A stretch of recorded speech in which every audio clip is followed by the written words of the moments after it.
Atlantic সাগরের তলদেশে Titanic জাহাজের ধ্বংসাবশেষ দেখতে যাওয়া সাবমেরিন টাইটানেরও একই পরিণতি হলো। টাইটানিক জাহাজের ধ্বংসাবশেষের পাশেই পাওয়া গিয়েছে টাইটান সাবমেরিনের ধ্বংসস্তূপ। 4 দিন মহাসাগরের তলদেশে ব্যাপক তল্লাশির পর বৃহস্পতিবার উদ্ধারকারীরা টাইটানের ধ্বংসাবশেষ পাওয়ার কথা জানিয়েছেন।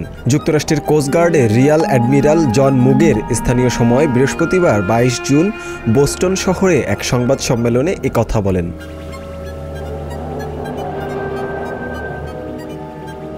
গতকাল অভিযানে নতুন করে ফ্রান্স ও যুক্তরাষ্ট্রের 2টি জাহাজ অংশ নেয়। নামানো হয় ভিক্টর 6000 নামের বিশেষ ক্ষমতাসম্পন্ন রোবট। ওই রোবটই টাইটানের ধ্বংসাবশেষের ছবি তুলে পাঠিয়েছে।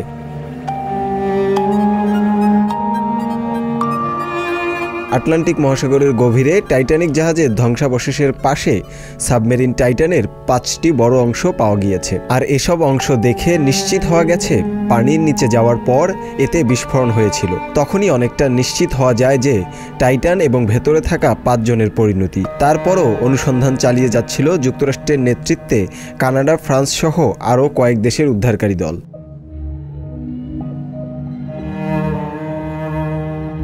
একইভাবে খবরটি নিশ্চিত করেছে ওই সাবমেরিন পরিচালনাকারী সংস্থা ওশান গেট।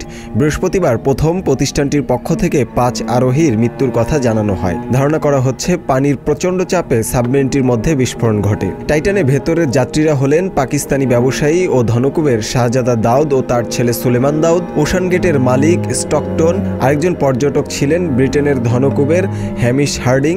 এছাড়া 77 বছর বয়সী ফরাসি পরিব্রাজক নৌবাহিনীর অবসরপ্রাপ্ত ডাইভার পল হেনরি নার্গোলেট ছিলেন।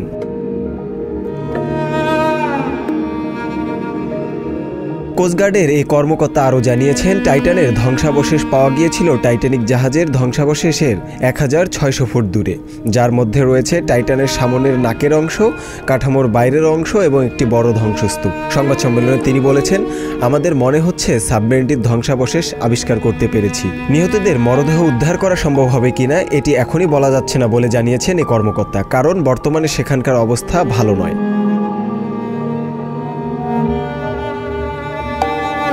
এর আগে গত রোববার 18 জুন সাগরের তলদেশে পড়ে থাকা টাইটানিক জাহাজ দেখতে 5 আরোহী নিয়ে সমুদ্রে ডুব দেয় ছোট আকৃতির সাবমেরিন। যাত্রার 1 ঘন্টা 45 মিনিট পরেই এটির সঙ্গে ওপরে থাকা জাহাজের যোগাযোগ বিচ্ছিন্ন হয়ে যায়। এরপরেই শুরু হয় উদ্ধার অভিযান। তবে সাবমেরিনটি ঠিক কখন বিস্ফোরিত হয়েছিল সেটি এখনও জানা যায়নি বলে জানিয়েছেন কোস্টগার্ডের এ কর্মকর্তা।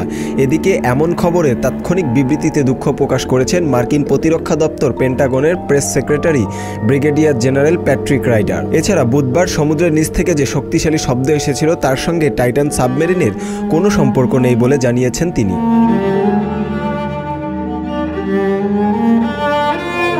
যেহেতু সাবমেরিন বিস্ফোরিত হওয়ার ব্যাপারে নিশ্চিত হওয়া গেছে, তাই সেখানে থাকা উদ্ধারকারী জাহাজ ও মেডিকেল টিমকে আগামী 24 ঘন্টার মধ্যে সরিয়ে নেওয়া হবে। তবে সাগরের তলদেশে যে ধ্বংসস্তূপ পাওয়া গেছে সেখানে তদন্ত চালাবে মার্কিন কোস্টগার্ড, ফলে সেখানে গভীর সমুদ্রের দুর্নিয়ন্ত্রিত যান থাকবে।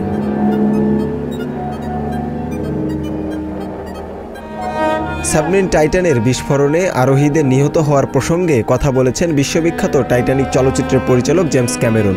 টাইটান নিখোঁজের তথ্য জানার পরই তিনি সাবমেরিনটির পরিণতি বুঝতে পেরেছিলেন বলে জানিয়েছেন। বিবিসিকে তিনি বলেছেন, যা ঘটেছে আমি হাড়ে হাড়ে টের পেয়েছি।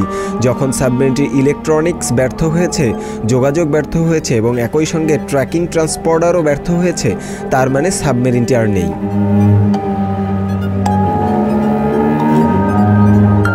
টাইটানিক জাহাজটি 1912 সালে সাউদাম্পটন থেকে নিউ ইয়র্কে আসার পথে একটি বরফখণ্ডের সঙ্গে ধাক্কা লেগে ডুবে যায়। এটি ছিল সেই সময়ের সবচেয়ে বড় জাহাজ। প্রথম যাত্রাও তা শেষ করতে পারেনি। ওই দুর্ঘটনায় জাহাজে থাকা 2200 যাত্রী এবং ক্রুদের মধ্যে 1500 জনেরও বেশি মানুষ মারা গিয়েছিল। 1985 সালে জাহাজটির ধ্বংসাবশেষ আবিষ্কৃত হওয়ার পর থেকে এ নিয়ে ব্যাপক অনুসন্ধান শুরু হয়। আন্তর্জাতিক ডেস্ক, সংবাদ প্রকাশ। সংবাদ, ফিচার ও অনুষ্ঠানের জন্য ভিজিট করুন সংবাদ প্রকাশের ওয়েবসাইট এবং যুক্ত থাকুন ফেসবুক পেজ ও ইউটিউব চ্যানেলের সঙ্গে।